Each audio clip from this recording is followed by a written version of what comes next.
On s'est tous déjà posé la question, non? Qu'est-ce qui fait qu'on est qui on est? Aujourd'hui, on va explorer ça ensemble. Comment la société nous façonne, bien souvent, sans même qu'on s'en rende compte. C'est une sorte de force invisible qui agit sur nous en permanence.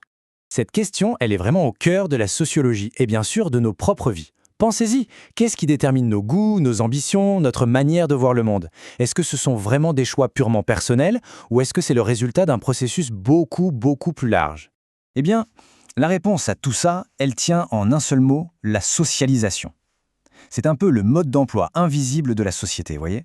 Un manuel qu'on apprend dès la naissance sans s'en apercevoir, et qui finit par dicter nos actions et même nos pensées les plus intimes.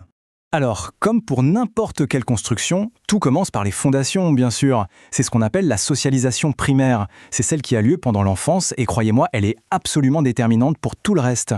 Et attention, ce processus n'a rien d'abstrait. Au contraire, il s'inscrit directement dans notre corps, dans notre esprit.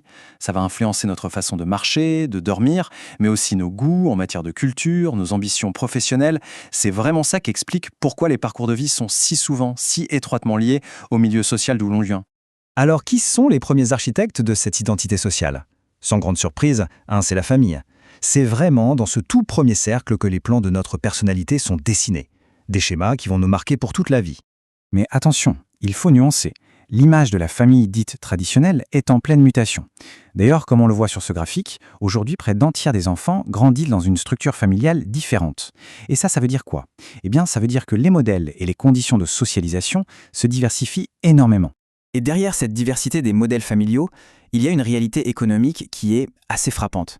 Le taux de pauvreté dans les familles monoparentales est 2 fois plus élevé. Ce n'est pas juste une statistique, c'est un facteur qui va peser très lourdement sur le développement de l'enfant.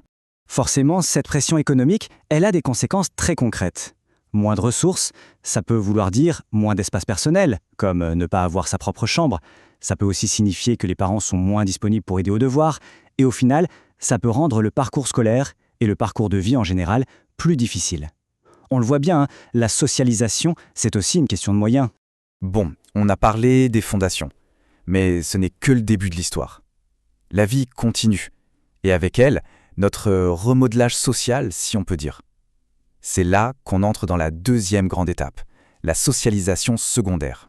Une fois adulte, on entre dans de nouvelles arènes, de nouveaux mondes qui vont nous redéfinir. Ça se passe principalement à 3 endroits, le milieu professionnel, la vie de couple, et puis aussi l'engagement politique ou associatif. Prenons juste l'exemple de la vie de couple. C'est une force de socialisation qui est incroyablement puissante. Le sociologue Jean-Claude Koufman parle d'ajustement réciproque. C'est une super formule. En gros, c'est une négociation de tous les instants, où 2 personnes, avec chacune leur propre bagage, apprennent à vivre ensemble et, ce faisant, se transforment l'une l'autre. Et tout ça, bien sûr, ça soulève une question essentielle. Est-ce que ces expériences de la vie d'adulte viennent simplement renforcer ce qu'on a appris dans l'enfance, ou est-ce qu'elles peuvent au contraire tout transformer, tout remettre en question? Pour y voir plus clair, on peut utiliser une métaphore. Imaginez que la socialisation primaire, celle de l'enfance, c'est le plan d'origine d'une maison.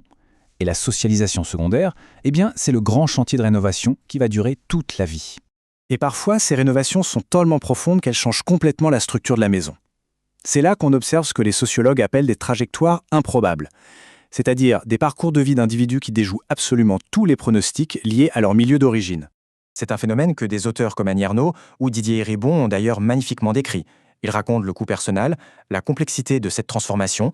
Il y a souvent ce sentiment d'être entre 2 mondes, ne plus vraiment appartenir à son milieu d'origine, mais sans jamais se sentir complètement à sa place dans le nouveau. Finalement, qu'est-ce que ça nous dit tout ça? La socialisation, ça nous montre à quel point la société écrit une grande partie de notre histoire. Mais ça révèle aussi qu'il y a des moments où on peut parfois reprendre le stylo. La question qui reste en suspens, c'est peut-être celle-ci. Est-on purement le produit de notre histoire ou peut-on aussi en devenir l'auteur?